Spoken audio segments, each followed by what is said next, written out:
दिवाली के पर्व में आखिरी दिन भाई दूज मनाया जाता है। यह पर्व भाई बहन के प्रेम को और भी बढ़ा देता है। इस दिन बहनें अपने भाई की लंबी उम्र के लिए व्रत करती हैं और भाई अपनी बहन के घर जाकर भोजन करते हैं।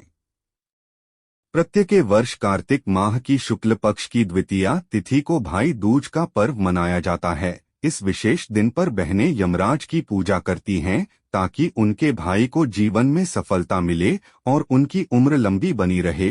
भाई दूज मनाने के पीछे यम और यमुना से जुड़ी एक पौराणिक कथा मिलती है। आइए जानते हैं वह कथा। भाई दूज कथा। पौराणिक कथा के अनुसार सूर्यदेव की पत्नी का नाम छाया था। उनके पुत्र यमराज और पुत्री यमुना थी। यमराज अपनी बहन यमुना से बहुत लगाव रखते थे। यमुना बार बार यमराज से अपने घर आने का निवेदन करती थी, लेकिन काम की अधिकता के चलते वह अपनी बहन से मिलने नहीं जा पाते थे।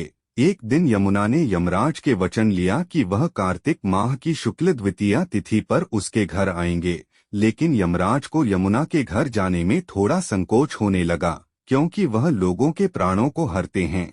ऐसे में कौन उन्हें अपने घर बुलाएगा।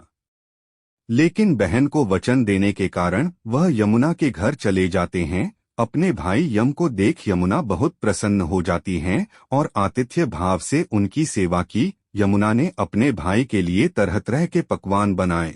अपनी बहन का सेवा भाव देख यमराज बहुत प्रसन्न हुए और यमुना से कोई वर मांगने के लिए कहा। इस पर यमुना ने उनसे वचन लिया कि हर साल इसी तिथि यानी कार्तिक माह की शुक्ल द्वितीया पर वह मेरे घर आकर भोजन किया करें। यमराज ने भी उन्हें तथास्तु कहते हुए उन्हें तरह तरह की भेंट भी दी। माना जाता है कि इसी दिन से भाई दूज की प्रथा शुरू हुई।